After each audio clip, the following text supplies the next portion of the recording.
네, 여러분 반갑습니다. 너무 오랜만에 하는 거죠, 그죠? 새해가 됐는데 너무 오랜만에 하게 되었습니다. 우리 온라인으로 참석하시는 분들도 오랜만에 인사드립니다. 반갑습니다. 우리 이제 이번에 몇 차례 걸쳐 가지고 제가 저번에 마지막으로 했던 게 하나님의 주권과 섭리에 관한 그 두 편의 우리 강의를 했었는데 다른 어떤 주제를 할까 하다가 이번에 정리하는 김에 우리 칼빈의 5대 교리도 했잖아요, 그죠? 그래서 이번에 구원에 관해서 맨날 듣는 이야기지만은 그래도 한 8편 정도에 거쳐 가지고 구원에 관해서 정리를 확실하게 한번 하고, 그리고 다음 우리 신학으로 넘어가도록 그렇게 하고 생각해서 올해 2022년도 우리 구원에 관한 다양한 측면들에 관해서 우리가 살펴보려고 합니다. 그래서 여러분 왜 그러냐면 말이죠. 이 성경은 우리에게 이 구원에 대해서 굉장히 항상 소중히 여기고, 항상 거기에 대해서 우리가 민감하게 깨어 있고, 그리고 감격하고, 그리고 스스로에게 구원의 확신을 계속 심어주라고 이야기하고 있습니다. 그래서 히브리서 2장에 보시면은 우리가 이같이 큰 구원을 등한히하면 어찌 피하리요, 이렇게 말하고 있습니다. 그래서 커다란 구원을 등한시하지 말아라. 등한시하지 말라는 것은 어떤 의미가 있죠? 첫째는 구원의 진리에 대해서 그 진리를 우리가 속속들이 알고, 그리고 그 은혜의 감격 가운데, 확신 가운데 살아가라는 그런 의미가 되겠습니다. 그래서 앞으로 8차례에 걸쳐 가지고 구원의 다양한 측면들을 살펴볼 텐데, 첫째는 거듭남이 뭐냐? 우리가 거듭난다고 하는데 거듭남이 뭐냐? 그리고 다음 시간에는 회심이 뭐냐 살펴볼 것입니다. 회심이 뭐냐? 둘 다 비슷하게 들리죠? 거듭남과 회심이 좀 비슷하게 들려요. 그러나 서로 같은 게 아닙니다. 비슷하게 들리지만, 그 다음에 칭의가 뭐냐? 많이 들어보셨겠지만 이번 기회에 한번 정리를 확실하게 하겠다, 이런 말씀을 드립니다. 그 다음에 양자됨, 하나님의 자녀 된다는 것, 양자 된다는 것이 무슨 뜻이냐? 그리고 성화, 그죠? 구원받은 성도가 성화를 이룬다는 것은 무슨 뜻이고 어떻게 일어나며, 그래서 이 성화에 대해서 살펴볼 것이고, 그 다음에 성령 충만은 뭐냐? 우리가 성령 충만합시다. 성령 충만해야 되겠습니다. 성령 충만이 뭔지 살펴보겠다. 그 다음에 영화에 대해서, 영화라는 것은 이제 우리 하늘나라 가지고 하나님의 영광 가운데로 들어가는 영화는 무슨 의미가 있는가, 어떤 뜻인가 살펴보고, 그 다음에 마지막으로 그리스도와의 연합, 그죠? 그리스도와 하나가 된다. 연합은 무엇인가? 이렇게 8가지 다양한 단계 또는 측면을 우리가 살펴보려고 합니다. 자, 그런데 우선 목적이 뭔가? 이번 강의 시리즈를 구원에 관한 다양한 측면들을 살펴보는 목적이 있습니다. 첫째는 구원의 확신에 대한 확실한 믿음, 구원의 확신에 대한 확실한 확신, 그죠? 그 확신에 대한 확실한 확신을 갖자, 이것이 목적입니다. 여러분들 아마 많은 분들이 나 구원의 확신이 있습니다. 저 구원의 확신이 있습니다. 좋습니다. 그러나 구원의 확신은 더 확실해질 수가 있어요. 더 확실해. 어떤 사람은 나 구원 받았지, 의심의 여지가 없지, 거기서 그치는 것이 아니고 구원의 확신의 감격으로 가는 것이 더 확실한 확신으로 나아가는 길입니다. 그래서 거기에 대한 감격을, 하나님을 향한, 하나님의 은혜를 향한 감격을 우리가 새롭게 다시 한번 되살려보자, 이런 의미가 있고요. 또 두 번째는, 자, 부차적인 이유는 사실 교회 안에 구원을 받았음에도 구원의 확신이 좀 희미하신 분들도 있지만, 반대로 구원을 받지 못했는데 구원에 관한 잘못된 확신을 가지고 있기 때문에 그 구원의 길로 나가지 못하는 그런 영혼들이 있습니다. 물론 하나님께서 하시는 일이지만, 어떤 분들은 보면 자신이 그리스도인 성도라고 생각했는데 그 아니었다는 것을 깨달으면서 구원으로 나가시는 분들이 있어요. 그죠? 아니었다는 것을 깨닫게 되면서 구원으로 나가시는 분들이 있어요. 예를 들어서 성화를 이해하지 못하는 그러한 분류의 분들이 있더라고요. 성화를, 자신은 구원받았다고 말하면서 성화를 이해를 못해요. 그런 분들은 아마 이론적인 구원이 아닐까, 자기만의 확신이 아닐까 이렇게 생각합니다. 객관적인 구원의 거듭남이 아니고, 확신이 아니고 자기 스스로 가지는 지적인 확신이 아닌가 이런 생각을 합니다. 그래서 첫째는 구원의 더 확실한 확신 가운데 나아가기 위해서, 두 번째는 잘못된 구원의 확신을 깨닫게 하기 위해서. 자, 그래서 오늘 첫 번째 시간으로 거듭남에 대해서 우리가 한번 살펴보도록 하겠습니다. 거듭남, 자, 다시 태어난다 이런 말이죠, 그죠? 쉽게 말하면 다시 태어난다. 자, 이 거듭남에 대해서 예수께서 어디서 말씀하셨냐면 요한복음 3장의 니고데모와의 대화에서 예수님께서 거듭남에 대해서 말씀하셨어요. 예수님께서 요한복음 3장 3절에 보시면은 예수께서 대답하여 이르시되 진실로 진실로 내게 이르노니 사람이 거듭나지 아니하면 하나님의 나라를 볼 수가 없느니라. 자, 니고데모가 밤에 예수를 찾아왔습니다. 니고데모가 왜 찾아왔을까? 니고데모가 가지고 예수님을 선생님이라고 부르면서 뭔가 하나 깨달음을 얻으러 온 것처럼 왔지만 예수님은 니고데모의 중심을 꿰뚫어 보셨어요. 니고데모가 찾아온 이유는 앞뒤 문맥을 보면 니고데모는 바리새인으로서 정말 이 사람들이 보기에는 구원의 줄에서 제일 앞쪽에 서 있는, 그러니까 구원의 확률이 가장 높은 부류에 속한다고 사람들이 생각하지만 스스로는 속으로 거기에 대한 확신이 없었던 거예요. 그래서 예수님을 찾아왔는데 예수님께서 그 마음을 꿰뚫어 보시고 니고데모의 이 겉으로 표면적인 질문에 상관없이 예수께서 그 의중을 꿰뚫어 보시고 사람이 거듭나지 아니하면 하나님 나라를 볼 수 없다 이렇게 말씀하시는 거예요. 그러니까 무슨 말이냐면은 핵심은 거듭나는 거야. 핵심은 거듭나야 돼. 니고데모가 사람이 나이가 들었는데 어떻게 거듭날 수 있습니까? 엄마 뱃속에 다시 들어갔다 나올까요? 이거 지적인 분이죠. 지적인 사람이라 가지고 지적인 논리적인 질문을 하는 것이죠.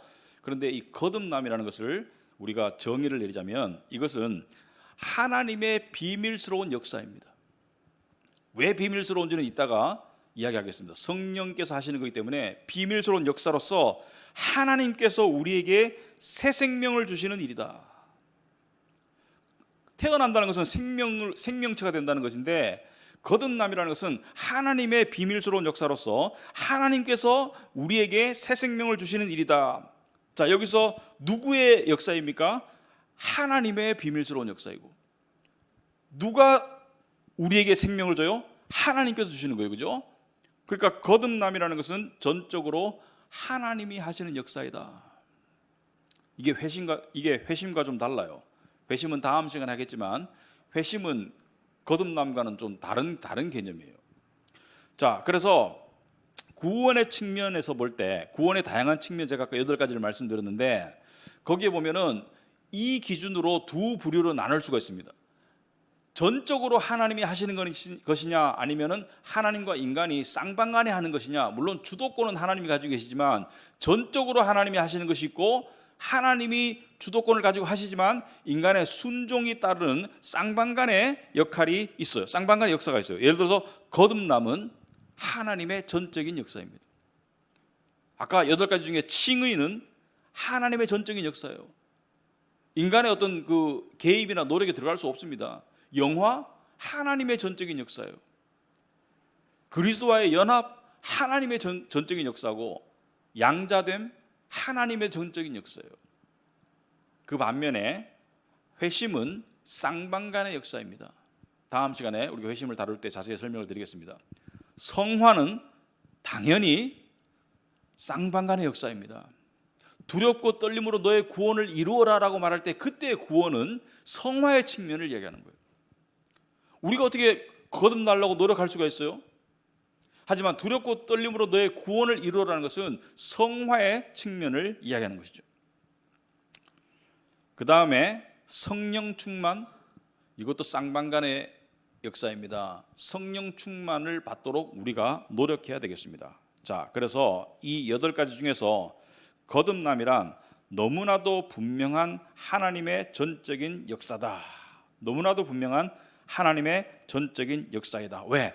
태어나는 데는 그 태어나지는 것이지, 거듭 말씀을 드리지만 태어날 때 우리가 무슨 노력을 했거나 의지를 가지고 선택을 했거나 무슨 어떤 그 결정을 했거나 그런 게 아무것도 없죠, 그죠? 우리는 태어나지는 것이죠. 그런데 이 많은 분들이 요한복음 1장 때문에 좀 헷갈려하세요.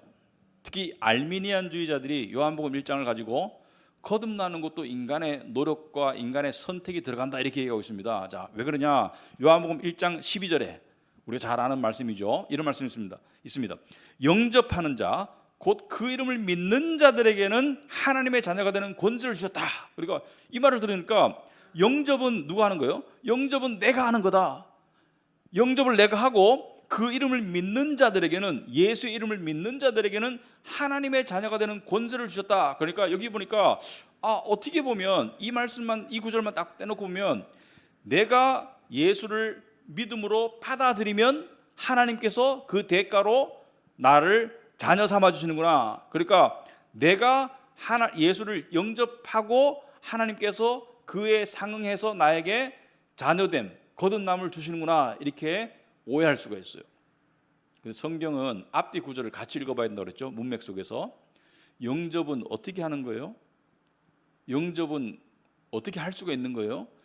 13절에 이렇게 나와 있죠. 예수께서 이는 하나님의 자녀가 된다는 것은 이는 혈통으로나 육정으로나 사람의 뜻으로 나지 아니하고, 무슨 말입니까? 사람의 개입을 통해서 되는 것이 아니다. 앞에는 영접하라고 그랬는데 사람의 뜻으로 나지 아니하고 오직 하나님께로부터 난 자들이다. 여기서 오직이 중요해요. 오직 하나님께로부터 나는 것이다. 그러니까 누가 거듭나게 하는 거예요? 하나님이 거듭나게 하시면 어떻게 되는 거예요? 영접하게 되는 거예요. 하나님이 거듭나게 하시면 그 영혼들은 하나도 예외 없이 예수를 영접하는 믿음을 가지게 됩니다. 여러분 이해가 되시죠? 영접은 사람이 하는 듯이 보여요. 사람이 하는 거예요. 그러나 영접이 가능한 것은 하나님께서 거듭나게 하시고 믿음을 주셨기 때문에 영접하는 것이지, 아기가 왜 웁니까? 태어났기 때문에 우는 것이지. 아기가 태어나면 예외 없이 다 울잖아요. 아기가 태어났는데 안 운다, 이것은 문제가 있는 것이죠. 그런데 아기가 태어나면 다 울어요. 왜 울죠? 태어났기 때문에 우는 것이다. 이해가 되시죠? 영접을 왜 할 수 있나? 하나님께서 태어나게 하셨기 때문에. 혈통으로나 육정으로나 사람의 뜻으로 나지 아니하고 하나님께서 태어나게 하셨기 때문에 영접할 수 있는 것이죠.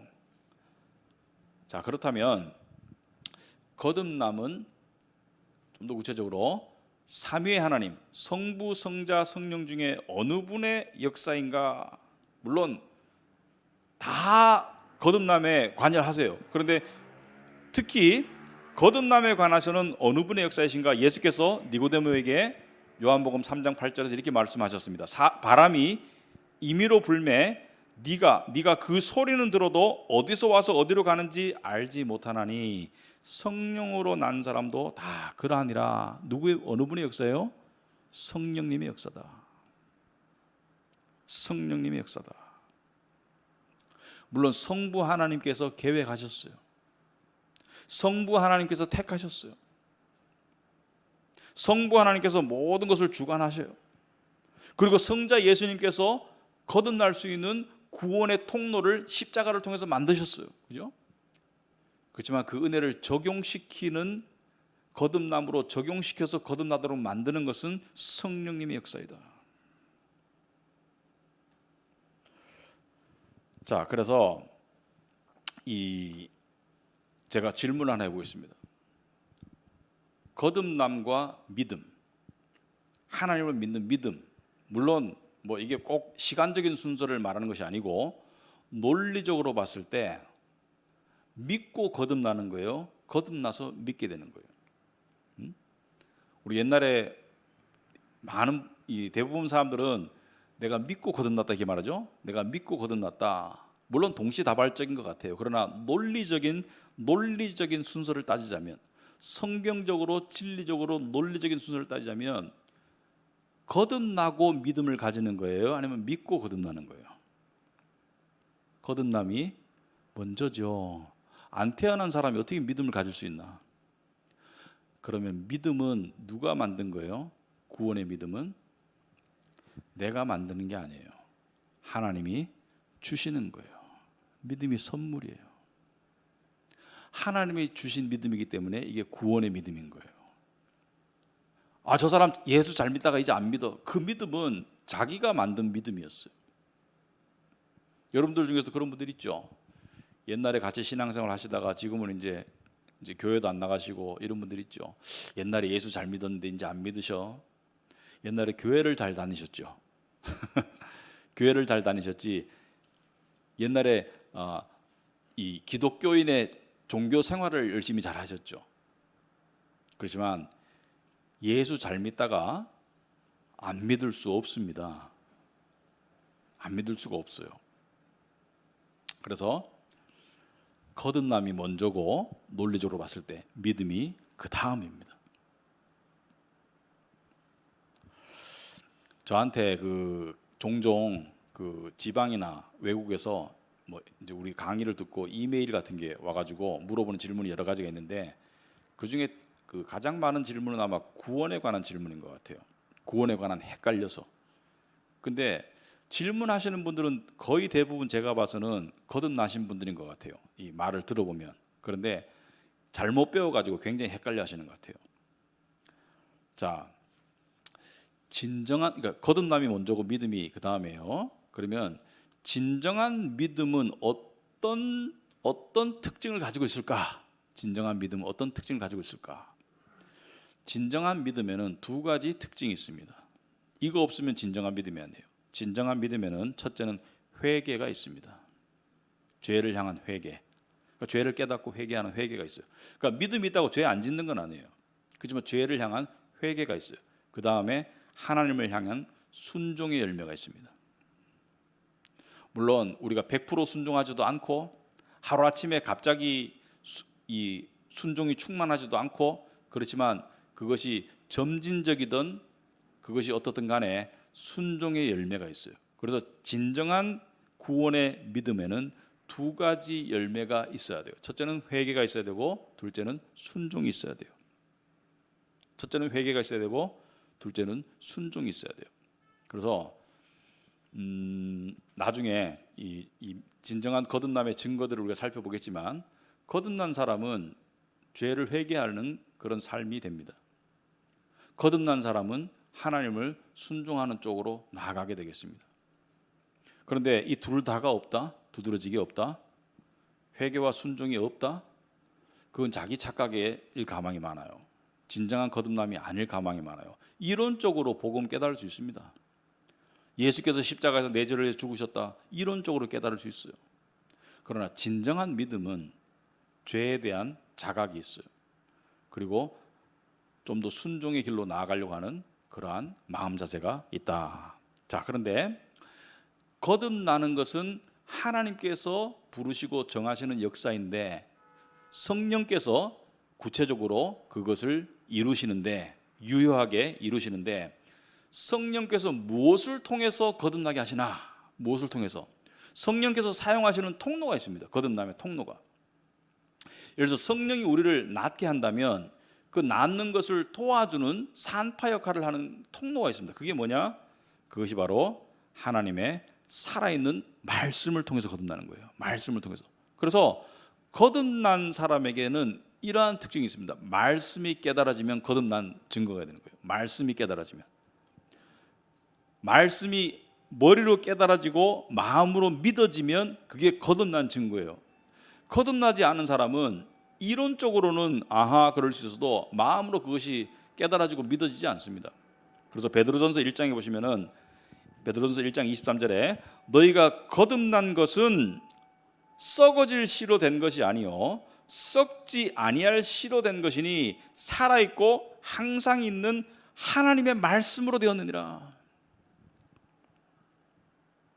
그래서 이 말씀이 깨달아진다. 특별히 이 복음의 말씀이 깨달아진다. 이 거듭난 증거예요. 그래서 거듭난 사람만이 진정으로 말씀을 깨달을 수가 있어요. 그래서 말씀이 깨달아지고 말씀을 통해서 뭘 깨닫습니까?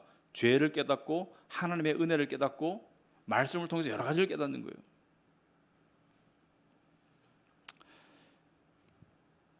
자, 태어난 아기가 울음으로 반응하듯이 하나님의 역사, 즉 성령과 말씀의 역사로 거듭난 영혼은 믿음으로 예수를 구주로 받아들이고 그리고 하나님의 자녀로서 신앙생활을 하게 되는 거예요. 물론 교회를 쭉 다니다가 복음의 진리를 깨닫고 거듭나게 되는 경우도 많습니다. 그러나 교회를 쭉 다닌다고 무조건 거듭나지는 않습니다. 하나님께서 역사하셔야 돼요. 자, 그런데 이 거듭남의 일이 정확히 어떻게 일어나는지 우리가 알 수 있는가? 무슨 말을 하냐면은 어떤 사람이, 제가 이제 목사로서 이제 성도들 이제 특히 등록교인 시킬 때 영어 예배, 한글 예배 이렇게 물어보죠. 물어보면 복음을 언제 깨닫고 하나님의 자녀가 되었습니까? 어떤 사람은 글쎄요, 저는 기독교 집안에서 태어났는데 정확하게 언젠지는 모르겠지만 저는 아주 어렸을 때부터 예수님을 그냥 자연스럽게 믿어왔던 것 같아요. 그럼 지금 구원의 확신이 있습니까? 하나님이 나의 하나님이라는 확신이 있습니까? 있습니다. 저는 예수께서 제 죄를 위해서 죽으신 것을 알고 있습니다. 자, 이렇게 때와 시기를 정확하게 모르는 분이 있어요. 그런 분들은 대부분이 믿음의 가정에서 태어나서 자란 분들이, 그런 분들이 많아요. 또 반면에 한편으로는 어떤 사람은 아주 극적인 사람이 있어요. 정확하게, 그러니까 그 시기, 거듭난 시기를 정확하게 아는 사람이 있어요. 나는 그때 예수님 하나님의 은혜로 거듭나게 되었습니다. 그래서 믿음이 주어졌고 말씀이 깨달아지고 그때 내 안에 성령께서 들어오신 것을 느꼈습니다. 그때 상당히 뛸 듯이 기뻤습니다. 또는 눈물이 막 쏟아졌습니다. 이렇게 간증하시는 분들이 있어요. 이런 분들은 다는 아니지만 많은 분들이 좀 세상 속에서 이렇게 이 죄인으로 살다가 하나님의 은혜를 통해서 죄를 깨닫고 거듭나는 그런 이 역사가 있는 사람들이 있어요. 그래서 근데 어느 부류인가는 중요한 건 아닙니다. 중요한 게 아니고 어떤 경로를 통해서든지 간에 거듭나게 되었다는 것이 중요한 것이죠. 그래서 요한복음 3장 8절에 보시면 아까 읽었던 말씀인데, 바람이 임의로 불매 네가 그 소리는 들어도 어디서 와서 어디로 가는지 알지 못하나니, 그러니까 정확하게 어떻게 거듭나게 되는지 여러분, 이거는 마치 우리가 어떻게 태어난지 잘 모르잖아요. 어떻게 태어난지 잘 모르는 게 아니라 기억이 없잖아요. 그런데 거듭나는 것은 그것보다는 조금 달라요. 이 거듭남의 어떤 그 시즌, 그 시기나 또 순간을 어렴풋이 기억하고 느끼는 사람들이 있어요. 그렇지만 정확하게 어떻게 거듭나게 되는지 몰라요. 이건 인간의 언어로 설명하기가 곤란해요. 왜? 성령의 역사이기 때문에. 그렇지만 중요한 사실은 뭐예요? 거듭났다는 사실이에요. 거듭났다는 사실. 자, 이와 같이 어떤 사람은 그 시기에 거듭난 것 같아. 내가 한 5살쯤 또는 내가 중학교 2학년 때, 그때 여름에서 가을로 넘어갈 때 그때 좀 거듭나는 것 같아. 이렇게 우리의 인지는 이런 식으로 기억을 하지만은 거듭나는 것은 한순간의 일이에요. 거듭나는 것은 한순간의 일이에요. 그 거듭남에 대한 내가 인식하고 인지하는 것은 그것은 조금 기간이 조금 이렇게 희미하고 길 수 있어요. 하지만 거듭나는 것은 마치 사람이 한번 쭉 태어나는 것처럼 한순간의 일이에요. 그리고 거듭나는 것은 일생에 한 번만 있습니다. 어떤 사람은 집회 가서 이제 예수 믿고 예수님 영접하고 하나님의 자녀가 될 사람은 앞으로 나오세요. 또 나가고 또 나가고 또 나가고요. 그래서 물어봐요. 아니, 저번에도 나가더니만 왜 또 나가냐고. 자꾸 나가면 좋을 것 같아서 나간대. 거듭나는 것은 한 번이죠. 거듭난 것에 대한 확신을 가지라는 것이죠. 거듭났으면. 근데 안타깝게도 많은 분들이 자신이 거듭났음에도 거듭난 것에 대한 확신이 희미한 분들이 있고, 또 아까도 말씀드렸듯이 거듭나지 않았는데 거듭났다고 착각하는 분들도 있고, 하여튼 여러 부류의 사람들이 있습니다. 중요한 것은 거듭남에 대한 확신을 가져야 돼요. 자, 그렇다면 거듭난 사람과 거듭나지 않은 사람들을 구별할 수 있는, 이것은 남들을 보고 이렇게 구별하고 판단하라고 드리는 말씀이 아니고 스스로 점검하고 또 남에게 설명할 수 있도록 제가 말씀을 드리는 것인데, 거듭남의 증거가 어떤 것이 있나, 거듭난 사람들이 어떤 증거가 나타나나, 제가 봤을 때 한 6가지 정도 되는 것 같아요. 6가지 정도. 6가지 정도의 이 거듭남의 증상들, 거듭난 사람들이 가지는 이 증상들이 있어요. 증거들이. 자, 첫째는 구원이 복음의 이 십자가의 복음이 머리로 깨달아지고 마음으로 믿어져요. 그죠? 제가 2가지를 말했습니다. 머리로 깨달아지고 마음으로 믿어져요. 마음으로 믿어진다는 것은 마음이 복음의 진리에 의해 가지고 점령되고 움직이고 뭐 그런 거예요. 그러니까 예수님의 은혜를 생각하면 항상 그런 건 아니지만 때로는 가슴이 뭉클하기도 하고 이게 깨달아지는 거예요. 마음으로 전해지는 거예요. 물론 지적으로 깨닫고 또 마음으로 그것이 받아들여지고, 그래서 마음이 어떻게 돼요? 마음이 점점 더 부드러워지는 거예요. 마음이 점점 더 부드러워지는 거예요. 2번째 증거는 이것입니다. 성경 말씀을 향한 배고픔이 있습니다. 자, 아기가 하는 가장 일반적이고 가장 필사적인 일은 무엇일까요? 먹을 걸 달라는 거예요. 아기가 울 때는 10중 8구는 먹을 걸 달라는 거예요. 배고프다는 거예요. 그래서 아기는, 이 갓난아기들은 이 우유를 막 빨고 그러잖아요. 거듭난 사람들은 말씀에 대한 관심과 배고픔이 있습니다. 물론 거듭났는데 종종 말씀을 너무 안 먹다 보니까 아사 상태가 돼가지고 말씀에 대한 배고픔이 잘 안 느껴지는 경우가 있어요. 영적으로 아주 위험한 거예요. 말씀을 안 보면서 말씀에 대한 배고픔이 안 느껴지면 영적으로 아주 위험한 상태인데, 진짜 거듭난 사람들은 그런 상태에 있으면 괴로워요. 근데 말씀을 안 먹어도 별로 괴롭지도 않아. 그거는 아마 거듭나지 않았을 것 같아요. 거듭난 사람들은 정상적으로는 말씀에 대한 배고픔과 갈급함이 있습니다. 그리고 더 나아가서 진리를 구별할 줄 알아요. 안에 계시는 진리의 영인 성령을 통해서 진리를 분별할 줄 알고, 잘못된 가르침에는 고개가 갸우뚱거려집니다. 거듭난 사람들의 특징이에요.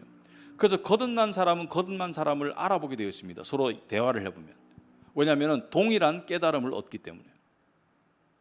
그래서 말씀에 대한 배고픔이 있고 말씀에 대한 깨달음이 있는 거예요. 그래서 베드로전서 2장 2절에 보시면은 갓난 아기들 같이 순전하고 신령한 젖을 사모하라. 이는 그로 말미암아 너희로 구원에 이르도록 자라게 하려 함이라. 그죠? 갓난 아기들 같이 순전하고 신령한 젖을 사모하라. 이 순전하고 신령한 젖이 바로 하나님이 공급하시는 영적인 말씀이에요. 제가 옛날에 그 청년 때 25쯤에 제가 이제 거듭났거든요. 그런데 제 주위에 그때 거듭난 영혼들이 많았어요. 그런데 제가 보니까 아주 두드러진 특징이, 거듭나더니 성경을 읽더라고. 전에는 그냥 주일날 들고 다니던 애들이 거듭나더니 성경을 읽어요. 그러고 보니까 도서관에서 공부하다가도 성경을 보고, 저도 그랬어요. 도서관에 성경책을 같이 가지고 갔어요. 대학교 때 가가지고 그 배가 고픈 거야. 그러니까 배고프면 음식 먹고 도시락 먹듯이 그 공부하다가도 로마서 읽고, 공부하다가도 요한복음 읽고. 왜? 읽으면 뭔가 뿌듯하게 채워지는 게 느껴지는 거예요. 이게 거듭난 사람들의 특징입니다. 3번째, 거듭난 사람들은 기도를 하더라. 왜? 부모와 소통하기 위해서, 하나님과 소통하기 위해서 기도를 하더라.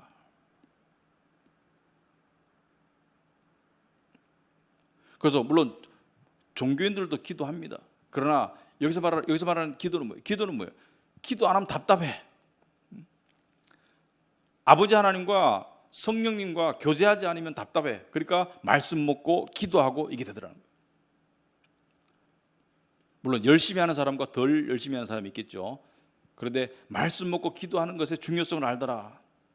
그리고 4번째, 거듭난 사람들은 율법적인 그런 관점에서가 아니고 마음에서 우러나오는 예배를 향한 갈망이 있더라. 진정한 예배를 말하는 거예요. 신령과 진정으로 드리는 진리의 예배를 갈망하는 그런 갈망이 있더라.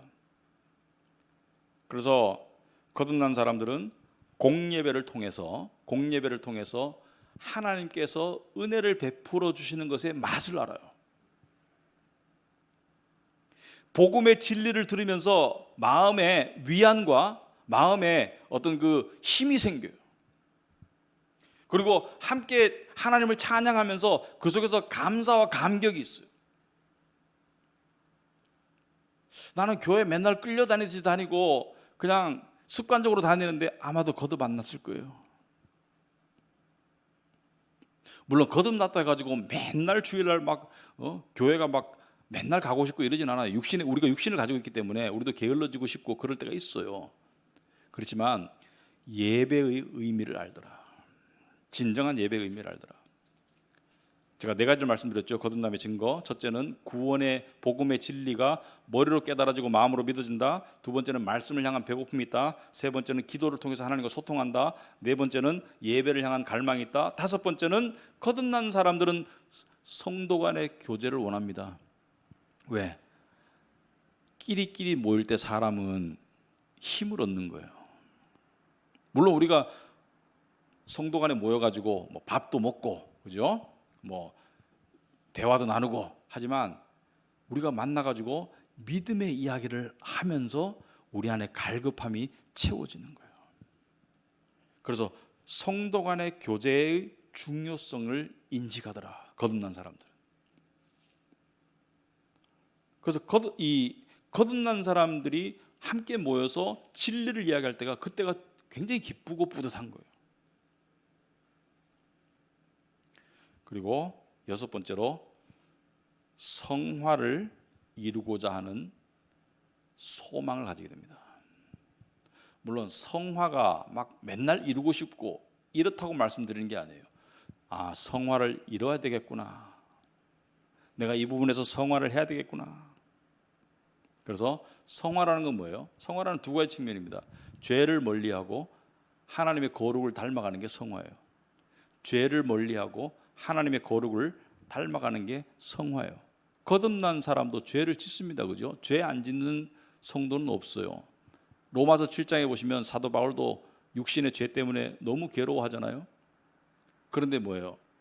그 속에서 괴로워한다는 자체가 거듭났다는 증거예요.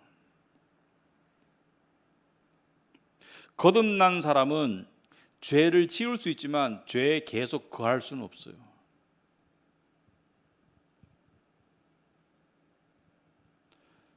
그래서 거듭남의 증거는, 잘 들어보세요, 어떤 이적이나 기적이나 환상이 아닙니다. 거듭남의 아주 분명한 증거는, 성경이 요구하는 분명한 증거는 성품의 변화가 되겠습니다. 아주 중요합니다. 성품의 변화. 나는 방언하기 때문에 거듭난 것 같아. 나는 신유의 은사, 뭐 이적을 내가 체험했어. 나는 환상도 보았어. 그게 아니에요. 거듭남의 가장 분명한 증거는 하나님을 향한 사랑과 성품의 변화예요. 그래서 예수께서 마태복음 7장 21절에 우리가 자주 찾는 말씀이지만 아주 귀담아 들어야 될 내용이죠. 나더러 주여 주여 하는 자마다 다 천국에 들어갈 것이 아니요. 무슨 말입니까? 주여 주여 하지만 거듭나지 않았다는 거예요. 근데 그날에 많은 사람들이 나더러 와서 주여 주여 할 것이다. 심판의 날을 말하는 거예요. 근데 그러면 이 사람들은 왜 자기 스스로 자기는 하나님의 자녀이고 거듭났다고 착각했을까? 나더러 주여 주여 하는 자마다 다 천국에 들어갈 것이 아니요. 22절에 오시면은 7장 22절에 마태복음, 그날에 많은 사람이 나더러 이르되 주여 주여 우리가 주의 이름으로 선지자 노릇하며, 자, 목사 중에서도 거듭 안 난 사람이 많다. 목사라고 거듭난 게 아니죠. 어떤 분들은 뭐 목사 선교사 타이틀을 가지고 있으면은 당연히 하나님의 자녀라고 그냥 이렇게 그냥 지레짐작하시는데 그렇지 않아요. 주의 이름으로 선지자 노릇하며 주의 이름으로 귀신을 쫓아내며, 자, 귀신을 쫓아내는 이적을 행했어도 예수께서는 나는 너를 모른다라는 거예요. 주의 이름으로 많은 권능을 행하지 아니하였나이까? 이적과 기적과 권능은 거듭남의 증거가 아니에요. 그때 내가 그들에게 밝히 말하되 내가 너희를 도무지 알지 못하니 불법을 행하는 자들아 내게서 떠나가라 하리라. 내가 너희를 도무지 알지 못한다.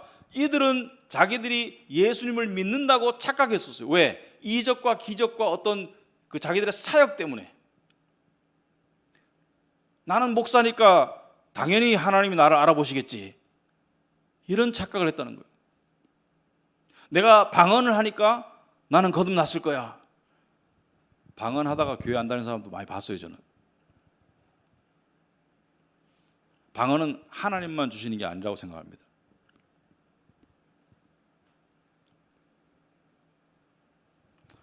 그렇다면 거듭난 사람들에게는 어떤 특징이 있는가? 베드로후서 1장에 보시면은 이렇게 나와 있습니다. 이로써 이 보배롭고 지극히 큰 약속을 우리에게 주사 이 약속으로 말미암아, 이 약속은 구원의 약속이죠, 너희가 정욕 때문에 세상에서 썩어질 것을 피하여 신성한 뭐요? 성품에 참여하는 자가 되게 하라. 거듭남에 하나님이 원하시는 가장 확실하고 두드러진 특징은 이적과 기적과 환상과 방언이 아니고 성품의 변화입니다. 그러므로 너희가 더욱 힘써 너희 믿음의 덕을, 여기서 덕이라는 것은 도덕성을 말하죠, 덕의 지식의 절제의 인내를, 인내의 경건을, 경건의 형제우애를, 형제우애의 사랑을 더하라. 보세요. 아무리 지식이 많아도 성도들과 어울릴 수 없고 섞일 수 없고 그냥 독립군이 되는 것은, 그것은 글쎄요, 여기 보면 뭐라고 나왔습니까? 거듭난 사람들은 같이 거듭난 성도들을 향해서 사랑이 나오지 미움이나 어떤 우월감이나, 그러니까 제가 말하는 것은 순간적인 걸 말하는 것이 아니고 그게 지속될 수 없다. 어떤 사람이 하나님의 자녀라고 말하면서 자기가 믿음이 좋다고 말하면서 성도들과 어울릴 수 없고 우월감에 계속 빠져 있고 계속 손가락질하고 계속 판단하고 있다, 저는 성경에 비추자면 거듭나지 않았다고 봅니다. 아무리 성경 구절을 많이 알아도. 그러니까 성경 구절을 저렇게 많이 알고 기도 저렇게 열심히 하는데 당연히 거듭났겠지. 그런데 사람이 왜 저렇지? 한번 생각해 보시, 말씀에 비춰서 한번 생각해 보시기 바랍니다. 그런 삶을 5년 10년 살 수 있다는 것은 거듭나지 않았다고 생각합니다. 양의 가죽을 입은 이리일 수 있다고 생각합니다. 거듭난 사람은 뭐예요? 거듭난 사람은 형제 우애로 나가는 거예요. 형제 우애로. 많이 알고 적게 알고보다 더 중요한 것은 성품의 변화입니다. 자, 말씀을 맺겠습니다. 자, 오늘 우리 거듭남을 왜 우리가 공부했는가? 베드로서 1장 10절에 보시면은 성경이 명령하고 있죠. 그러므로 형제들아 더욱 힘써서 너의 부르심과 택하심을 굳게 하라. 자, 이 말씀을 잘 오해 없이 잘 들으셔야 돼요. 누가 부르셨어요? 하나님이. 누가 택하셨어요? 하나님이. 하나님이 부르신 부르심과 택하심 자체를 굳게 할 수 없어요. 여기서 말하는 굳게 하라는 것은 뭘 굳게 하라는 거예요? 너를 향한 하나님의 부르심과 택하심, 너의 거듭남을, 거기에 대한 확신을 확실하게 가지라는 것이지, 하나님의 부르심을 우리가 굳게 할 수 없어요. 옅게 할 수도 없고, 하나님의 택하심을 우리가 굳게 할 수도 없고 옅게 할 수도 없어요.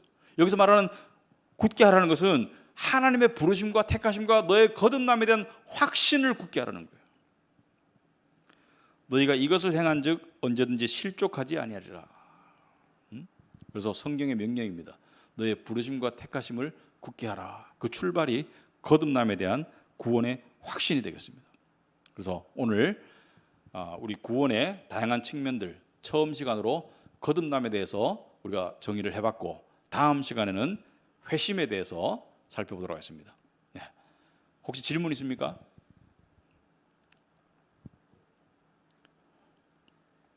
네, 우리 질문 없으시면 우리 여기 앉아 계신 분들, 또 우리 온라인으로 참여하신 분들 모두들 우리 기도하도록 하겠습니다. 사랑의 하나님 아버지, 참으로 세상에서는 저희들이 여러 가지 정체성을 가지고 있습니다. 남자로서, 여자로서, 또는 사회의 일원으로서 여러 가지 정체성을 가지고 있습니다. 하지만 결국 우리에게 가장 중요한 것은 하나님의 자녀인가 하나님의 원수인가? 아버지 하나님, 저희들은 예수 그리스도를 구주로 믿고 있습니다. 머리로 믿고 마음으로 믿고 있습니다. 하나님을 아버지라고 부르고 있습니다. 말씀이 깨달아지고 때로는 감격하고 때로는 마음이 찔리고 그럽니다. 이런 많은 현상들을 우리가 놓고 볼 때 하나님께서 거듭남의 은혜를 베푸신 것을 저희들이 알고 하나님께 감사를 드립니다. 아버지 하나님, 우리는 교회를 다니면서 많은 것들을 배우고 듣습니다. 하지만 가장 중요한 것은 구원의 진리와 은혜를 깨닫고 그 감격 속으로 그 감사 가운데 나아갈 때 우리가 하나님을 사랑하게 되고 예배를 뜨겁게 드리게 되고 또 함께 거듭난 지체들과 서로 우애를 다지고 교제하게 되겠습니다. 아버지 하나님께서 저희들을 더욱더 커다란 구원의 확신 가운데로 인도하여 주시옵소서. 하나님께서 이 마지막 때에 참 세상이 너무 요동치고 또 혼란한 가운데 우리가 구원의 은혜를 더욱더 분명히 바라볼 수 있도록 주님 인도하여 주시옵소서. 감사하며 우리 주 예수님의 이름으로 기도합나이다. 아멘. 마치도록 하겠습니다.